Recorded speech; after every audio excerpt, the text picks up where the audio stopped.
اللہ نے اپنے والد عبد الرحمن بن یعقوب سے اور انہوں نے حضرت ابو ہریرہ رضی اللہ تعالیٰ عنہ سے روایت کی کہ رسول اللہ صلی اللہ علیہ وآلہ وسلم نے فرمایا، پانچوں نمازیں اور ہر جمعہ سے دوسرے جمعہ تک درمیانی مدت کے گناہوں کا کفارہ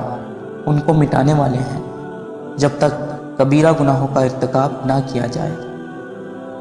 معاذ بن عبد الرحمن نے عثمان بن عفان رضی اللہ تعالیٰ عنہ کے مولا عمران سے اور انہوں نے حضرت عثمان بن عفان رضی اللہ تعالیٰ عنہ سے روایت کی کہ میں نے رسول اللہ صلی اللہ علیہ وآلہ وسلم کو فرماتے ہوئے سنا، جس نے نماز کے لیے وضو کیا اور وضو کی تکمیل کی، پھر فرض نماز کے لیے چل کر گیا اور لوگوں کے ساتھ یا جماعت کے ساتھ نماز ادا کی یا مسجد میں نماز پڑھی، اللہ تعالیٰ اس کے گناہ معاف کر دے گا۔ ویڈیو پسند آ جائے تو لائک اور شیئر ضرور کر دیجیے گا، اور آنے والی نئی ویڈیوز کے لیے ہمارے چینل کو سبسکرائب کر دیں اور ساتھ میں موجود گھنٹی کے بٹن کو ضرور دبا دیں تاکہ ہمارے ہر آنے والی ویڈیو سب سے پہلے آپ تک پہنچے۔